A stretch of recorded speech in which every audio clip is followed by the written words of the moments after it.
Bueno, los juegos motores, tres aclaraciones antes de entrar específicamente al proceso grupal de iniciación a los deportes, desde esta perspectiva, los juegos motores en un marco de educación física. Bien, cuando hablamos de un marco de educación física estamos pensando en una propuesta que tenga un impacto en quienes hacen parte y arte de esa propuesta. ¿Está? ¿A qué me refiero? Específicamente a lo que denominamos estudiantes, alumnos, alumnas de diferentes niveles, inicial, primario, secundario, terminalidad educativa. En este caso sería la educación física escolarizada obligatoria. Ahí sería todo el encuadre para pensar cómo nosotros vamos a diseñar, planificar, tener en cuenta propuestas, en este caso juegos motores que las entendemos como actividades lúdicas que buscan, procuran la construcción y reconstrucción de la corporeidad que se expresa en la motricidad. Hay diferentes vectores para tener en cuenta, que son los diseños curriculares. En nuestra provincia, en Salta, están bien especificados por diferentes ejes que hacen al conocimiento y cuidado del propio cuerpo, ejes que hacen a la relación y vinculación con el otro, con la otra, con el otro, ejes que tienen que ver con las prácticas en los medios acuáticos y en la vida en la naturaleza.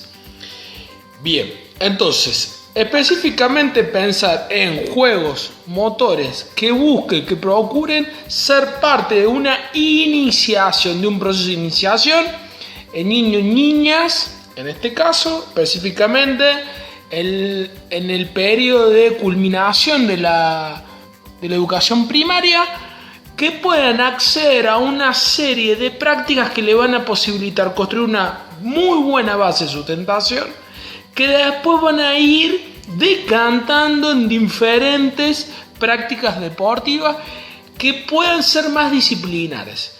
Desde la cátedra, con John Heyman y quienes les habla, proponemos esta experiencia del armado y la llevada a cabo de planificaciones que tengan una matriz de ampliación, de enriquecimiento, ¿tá? Para pensar en que mientras más estímulos de cantidad y calidad realicemos en prácticas deportivas, teniendo en cuenta parámetros que asuman los riesgos, que asuman los potenciales, que asuman los procesos metodológicos, al niño, a la niña le va a posibilitar poder desenvolverse en muchísimas otras disciplinas específicas deportivas.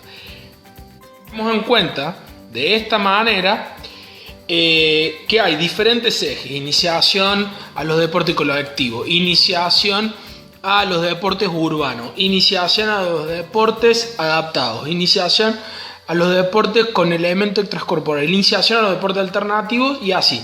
Son 12 ejes que llevamos adelante de manera grupal, donde tienen que tomar este gran eje, indagar, investigar en todo lo que son los acervos teóricos y todas las prácticas que hay, principalmente en internet, pero también hay materiales y bibliografías para acceder. De ahí tomar y decir, bueno, perfecto, este es el eje que tenemos que trabajar. ¿Qué tenemos que tener en cuenta? ¿En qué periodo o etapa se realizan las iniciaciones deportivas? Hay un periodo, lo que se denomina una edad de oro, que tiene que ver con una cierta edad, entre 9 y 11 años, pero tiene que ver principalmente con ciertas características. Características que hacen a esa etapa: el poder identificar y respetar una regla, el poder entender que hay una vinculación con otras en esa práctica deportiva, inclusive en los deportes individuales, el poder comprender que hay una lógica que poco a poco va a ir acrecentándose, llamémosle táctica, técnica, estrategia. Se produce la mielización en el sistema nervioso, entonces nos posibilita tener mayor posibilidades de estímulos y de resoluciones complejas de diferentes opciones que pudiesen dar algunas de estas prácticas deportivas, que en general las pensamos como matrices abiertas, colectivas, medios acuáticos, en y con la naturaleza. y después cómo van a ser más específicas en disciplinas concretas. ¿Tá? Por ejemplo, softball, por ejemplo, Ultimate, por ejemplo, Kabaddi, por ejemplo, Newcomb. ¿Tá? A partir de esta información histórica o de qué se trata cada uno de los ejes, elegiremos, se van a planificar juegos motores para esa iniciación, teniendo en cuenta los riesgos, los beneficios de las iniciaciones deportivas. Se van a describir, se van a poner los objetivos, los materiales, la variante, incluso se pueden dibujar la durabilidad, el tiempo. ¿Tá? Recuerden que nosotros nos paramos de un lugar de sujeto de derecho, tienen que ser participativas, tienen que ser inclusivas y tienen que ser creativas. No perdamos la lógica de los juegos motores. Incertidumbre. ¿Tá? Nos paramos de ese lugar. Incertidumbre para resolver, incertidumbre para buscar, indagar, descubrir, explorar. Una vez que se realiza eso, luego se van a llevar a cabo con las medidas de seguridad correspondientes en estos tiempos de pandemia y una conclusión, reflexión de lo que fue la planificación y el llevado a cabo, por quienes participaron y por quienes planificaron. Sugerencias. Indaguen la información, hay muchísimo por internet, en la biblioteca virtual de la universidad y a los docentes. ¿Tá? Indaguen eso. Segunda sugerencia, es un trabajo grupal, entonces organícense un poco para poder trabajar en aquellos ejes generales que tengan que estar todos y quizá otro para poder organizar por parte, pero después súmenlo todo. Tercero, ordenen bien esa información. ¿Qué es lo que pretenden trabajar? Tengan en cuenta los diseños curriculares de la provincia para interactuar en los juegos motores.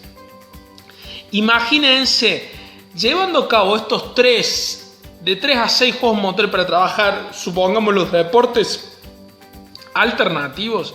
Bueno, nos permiten estos 6 juegos motores descubrir variabilidad de las propuestas, nos permiten ingresar a este enorme mundo de los juegos o de los deportes alternativos o de los deportes colaborativos, de los deportes colectivos, nos posibilitan o nos están achicando nuestro enriquecimiento de nuestra corporeidad que se va a expresar en la motricidad. Bueno, esas preguntas tienen que estar a la hora de la planificación. Otra sugerencia, compartan esa planificación grupalmente con personas que no están en este ámbito y vean qué les dice, qué opinan, qué les parece. Comprenden la planificación y una vez que lo lleven a cabo, armen la edición. Recuerden que esto va por video y escrito. Armen una buena edición de lo que sucede en un video corto, pero ustedes filmen todo lo que dure cada uno de estos juegos motores que van a realizar. 3 aspectos clave en el encuadre a tener en cuenta.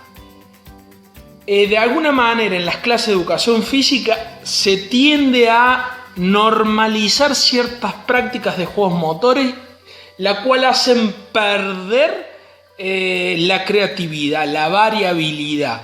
Se han como institucionalizado y siempre es la misma actividad lúdica, le hace juegos motores, inclusive para trabajar en iniciación deportiva. Entonces es clave el indagar, es clave el modificar, es clave el recrear constantemente esas prácticas, siempre teniendo en cuenta el objetivo y las personas que lo realizan. Segundo elemento, trabajamos de una normativa, no son objetos de derecho, los niños, niñas, son sujetos de derecho. Entonces, está el diseño curricular de la provincia, está la ley de educación de la provincia, está la ley de educación nacional, está la convención del niño, y todas tienen en el foco la participación y el protagonismo. Entonces, tenemos que generar espacios de responsabilidad y de ejercicio de las propias prácticas que tienen que ver con el cuerpo, en la relación con el otro, con la otra, con el entorno. Y en las prácticas deportivas es igual. Hay que correr el adultocentrismo de los espacios de escolaridad en la sociedad también. Y el tercer aspecto es, tengan presente ustedes como docentes en formación, qué es lo que te posibilita a vos expresar, qué es lo que vas a esperar, cómo sucede eso. Hay una acción que va de la mano de una reflexión, que es la planificación, que se vuelca nuevamente en otra reflexión posterior a esa acción. ahí hay todo un mensaje. Bueno, ¿cuál es? ¿Qué es lo que pretendemos? ¿De qué manera? ¿Y cómo eso va a dar continuidad? Por eso el concepto de juegos motores de sistematización. Cantidad y calidad de estímulos para construcción de una corporalidad que siempre es un continuo, pensado corporalidad como ese cuerpo que dice, hace, siente, expresa, goza, sufre, se expresa, trae historicidad y a su vez construye historicidad. Todos esos aspectos son clave a tener en cuenta.